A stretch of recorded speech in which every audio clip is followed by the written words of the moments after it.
BlizzCon 2008.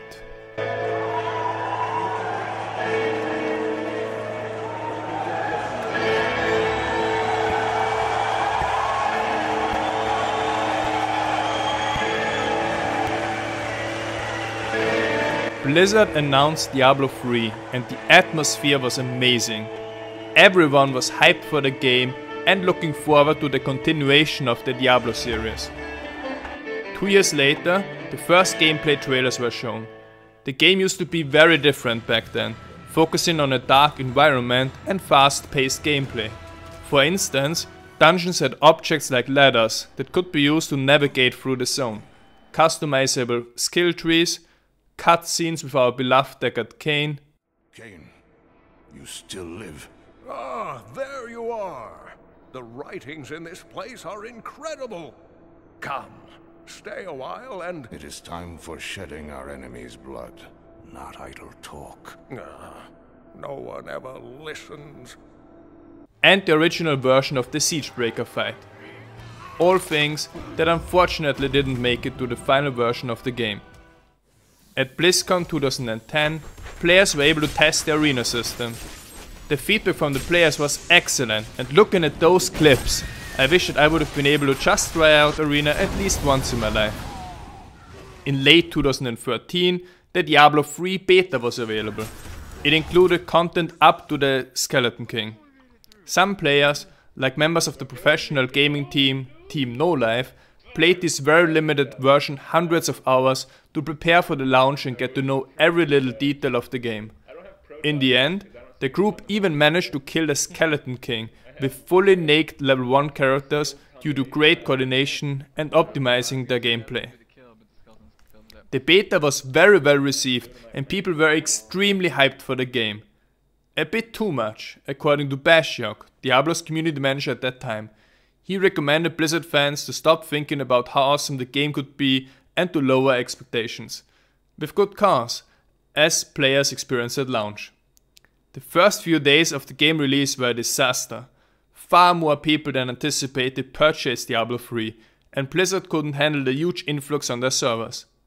People were stuck trying to connect to the game for many hours, and some of them even shared their frustration. And I thought I would be playing Diablo 3, you'd be playing Diablo 3, but nobody's fucking playing Diablo 3! Because you got the servers are down, and every time I try to log in, all I get is fucking error 37, error 37, I keep trying to log in and I get error 37, error 37, why the fuck is it 37? What the fuck are the other 36? Shouldn't this be error number 1? Error number 1, I can't log the fuck in! Similarly, a lot of people complained about the game's progression.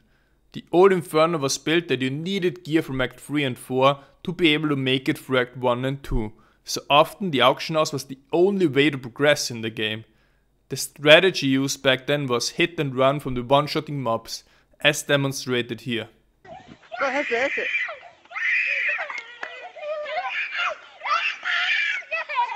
Despite the high difficulty, some players managed to beat Inferno.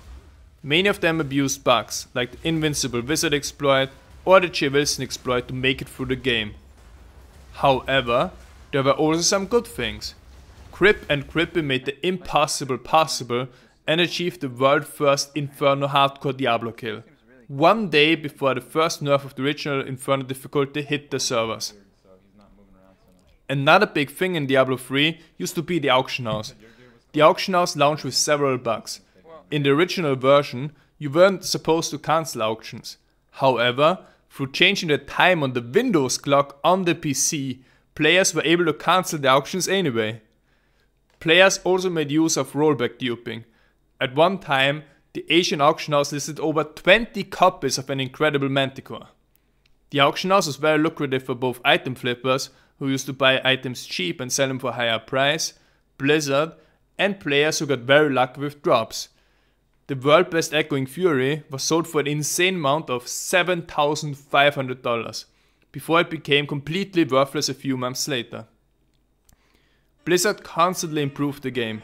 With content patches, they added events like Uber Bosses and the Paragon system.